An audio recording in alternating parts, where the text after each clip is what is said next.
How you doing? How you doing? And how you doing, ladies and gentlemen? It's your boy Patty, and as you can see, we got all pretty. We trained down the mane a little bit. It was getting just out of hand. Like I was just waiting for someone to hand me $5 on the street and be like, "Man, I'm not homeless, but I mean, thank you." So we had to trim it back a little bit. Still need to do something with all this, but it's a thing. It's a thing. If you're not in my Discord, I posted an announcement yesterday that I've been having a lot of technical issues recently. I actually recorded this video, or tried to record this video yesterday. And essentially what's happening is when I'm recording, the drive that I'm writing to has essentially stopped being recognized by my computer. It corrupts the whole thing, and none of the restore stuff that I can try and run fixes the files. So I've tried to make a couple of videos, and my computer's just over here like, nah. So it's been a week. It's been a week. I live on the East Coast, and last week we had a hurricane come through, and I work in emergency mitigation, which is basically construction for if someplace floods, catches fire, or in some other way is damaged. I show up and try to get your house back to normal. So last week was a long week. I took a day off last week. Well, not a full day off. I still worked 3 hours that day. And then still had overtime. So there was 2 13-hour plus days last week, and your boy was a little dead. So I apologize between all of that going on and then the technical issues that my computer is now trying to put me through.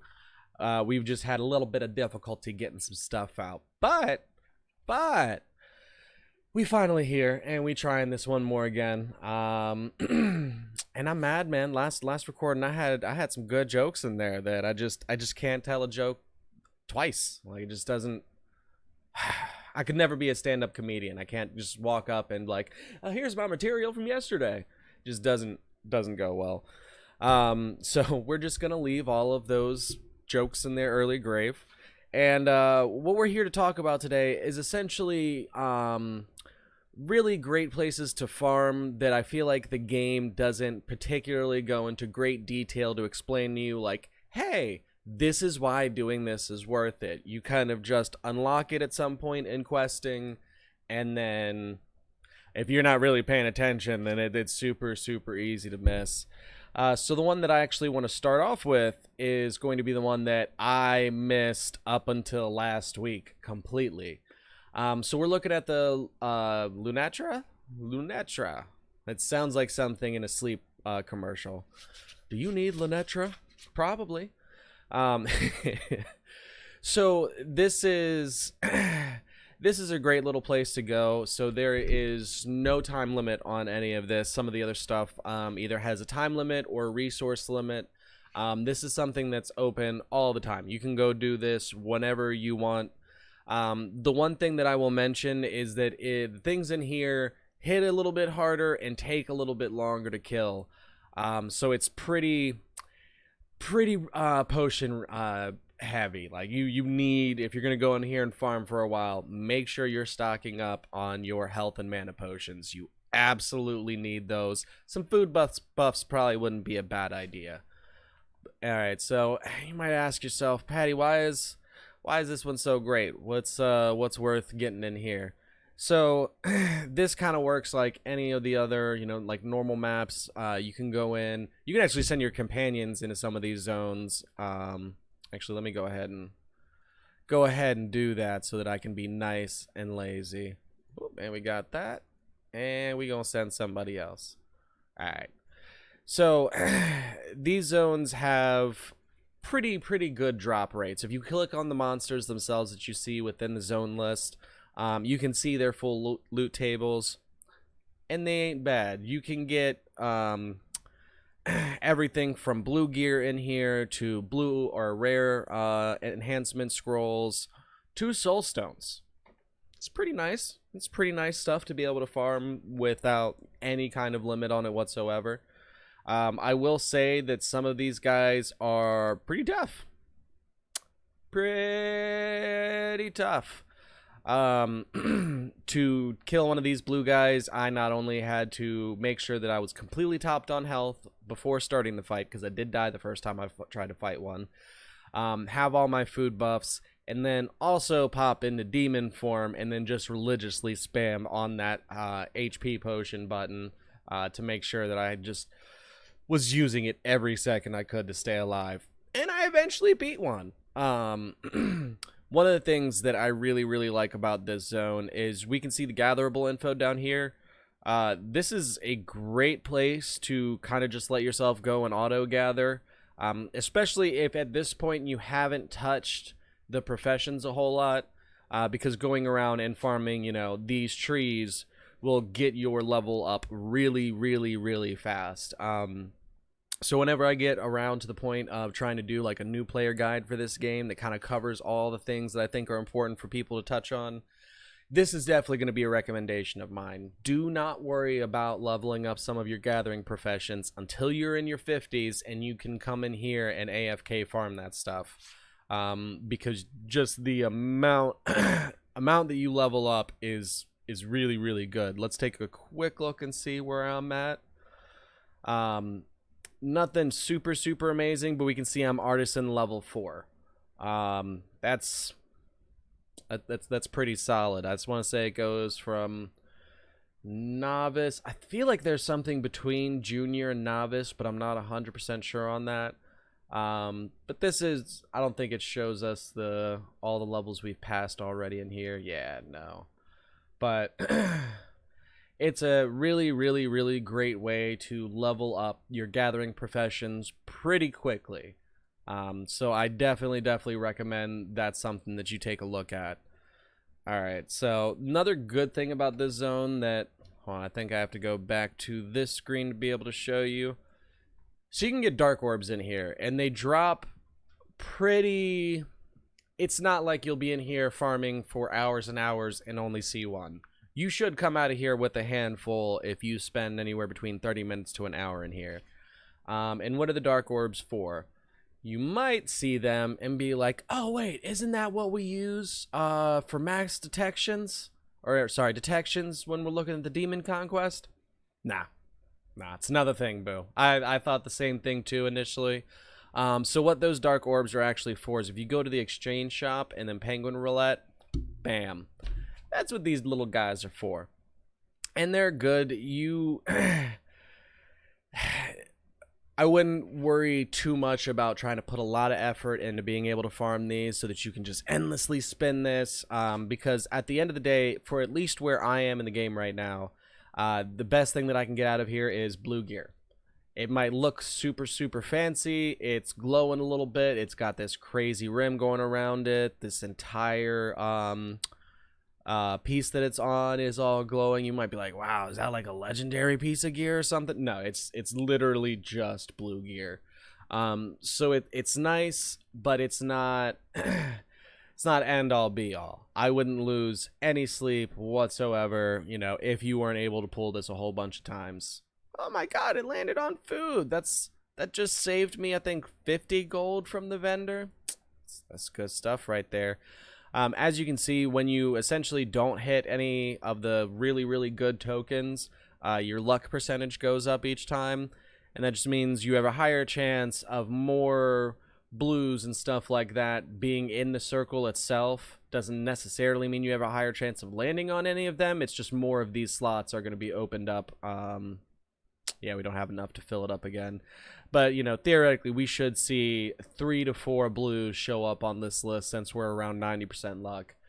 So, cool little thing to, you know, keep an eye on. Again, one of those things that the game just drives past super fast, in my opinion, and doesn't really explain the value of it. So, this is one of my favorite spots to farm because, again, pretty decent drops from it, and then just the fact that I can do gathering professions in there and really get my time's worth back in that. So that's one of the important ones. Let's take a look at Abyss. This is again another thing that the game unlocks for you, and there's just like, okay, that's all you need. Bye. Wait, what do I go in here for? So if it wasn't for this, I wouldn't even know that there's an event going on right now. So right now you can go in one of these two places, farm lucky shards, and if you can go to the higher level zone in here, so like I think it's the 40,000 and up zone within Bard's Invitation 2 is when you have a chance of starting it to get epic contract or epic companion contracts to drop, but not in the first initial zone. So if you're just 15,000 and you're walking in there, you're only going to be able to farm in a spot where you can get the rares and then the fine ones. So again, not bad, but all of these follow that same kind of theme where there's something specific that you come in here to farm.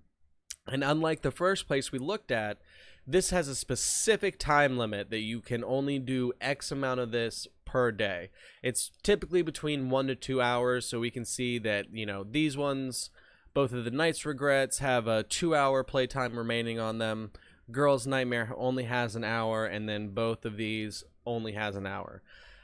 You can extend that playtime through recharge tickets, but they can be difficult to get for free to play, and you know, outside of that, now you're getting into spend money to be able to farm this stuff. And I'm not at the point where any of these drop such amazing stuff where I'm like, oh, that's worth my time and money. Yeah. But there's really great stuff in this. So if you're a higher level person, you might be like, oh, well, I can just completely skip Knight's Regret 1. I never need to go in there. I should just be going into Knight's Regret 2. If you're low on time, yeah, only go into Knight's Regret 2. But I caution you against completely ignoring this, because one of the amazing things that you can do with all these gray scrolls is level up gear for your item sets. So if you go in here and look, there's just tons and tons of gear that you have to level up to be able to turn in and get these stats.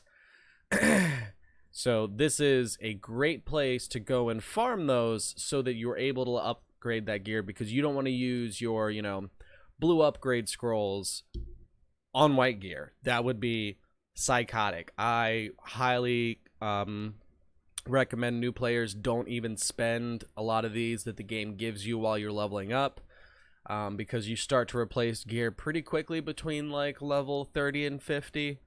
So you don't want to waste those pretty precious and hard to get resources on just every piece of gear that you get while you're leveling. So, you know, you definitely then don't want to go use those to level up white gear so that you can get an extra 50 attack. That'd be psychotic. So that's a great thing that you can knock out with this one right here.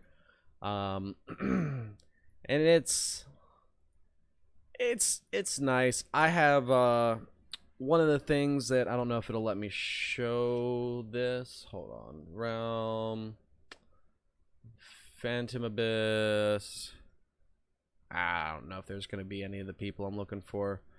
Okay, so it's got one green person.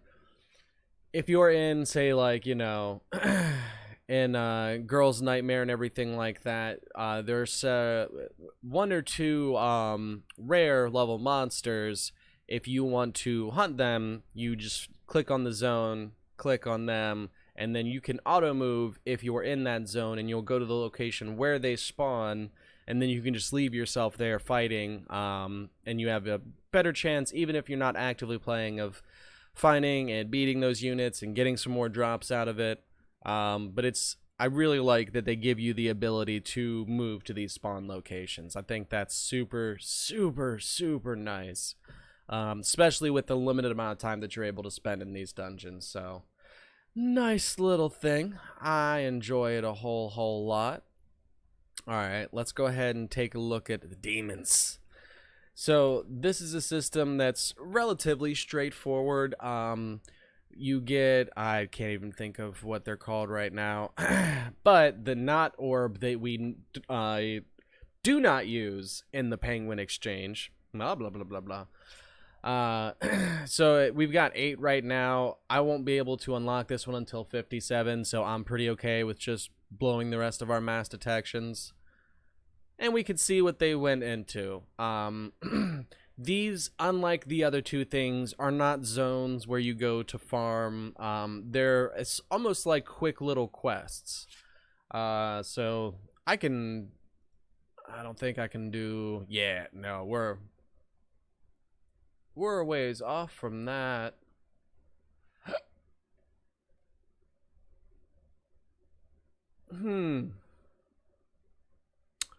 This changed. I was able to do this guy, but I wasn't able to do her. Interesting. I'm now slightly confused. But we can go in and do one of these guys. Pretty straightforward. It will auto run and do everything that it needs to. It's almost like a little baby instance.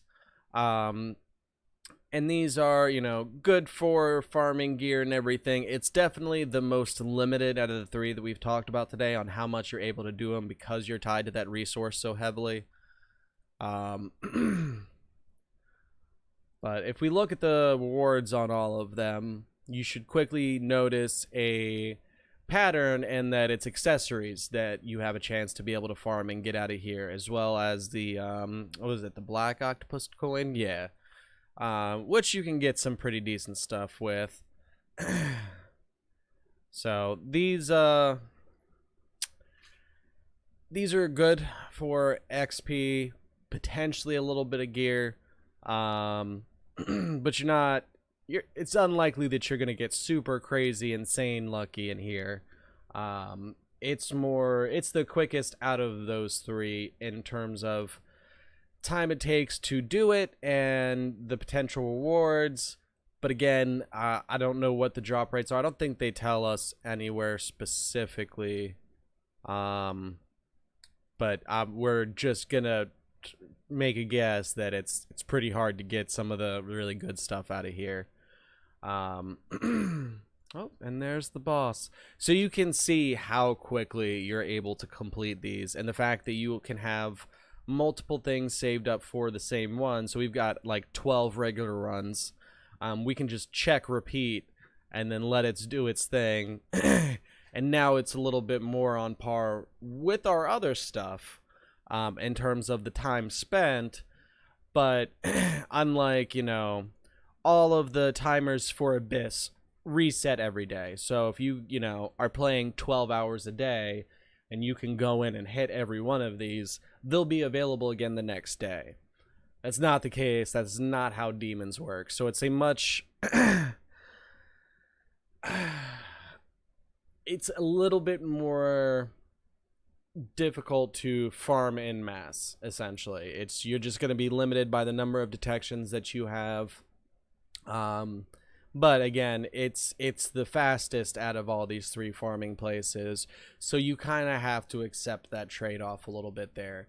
To get a good amount of resources out of these other ones, you have to spend some time in there. It's not a quick one and done like these are. But I just kind of wanted to touch on all of these, explain a little bit more of their purpose. Because again, I just feel like the game introduces them so quickly, and then it's just like, all right, bye-bye, have fun. So I definitely didn't see the point in doing all these until I took some time, went through them and everything, tried a few of them out. So all in all, not a bad system whatsoever. But I don't think the game highlights and sells you on, hey, these are good farming locations and this is the benefits that you get from them. So I wish that stuff was a little bit more clear. But let me know if you guys have any other stuff that you're looking for. Also, please let me know what other games you're playing right now, because we are still on the mad hunt to just kill a little bit of time while we're waiting for Genshin to come out. I'm hoping that it's just about a month or so that we have to wait before Genshin releases. I miss that game so much. There was so much I didn't get to do. I'm also going to try and sometime this week go through all of my old footage for the Genshin streams, because what I would really like to be able to do is put together some highlight videos from that, so people that weren't able to, sit down and watch 10 hours of stream content have a chance to be able to see, what the game was really like, how engaging it really was. and everything like that. So I appreciate you guys. Thank you so much for stopping by today. It's been your boy Patty, and you have to catch my freshly shaved ass on the next one. Deuces.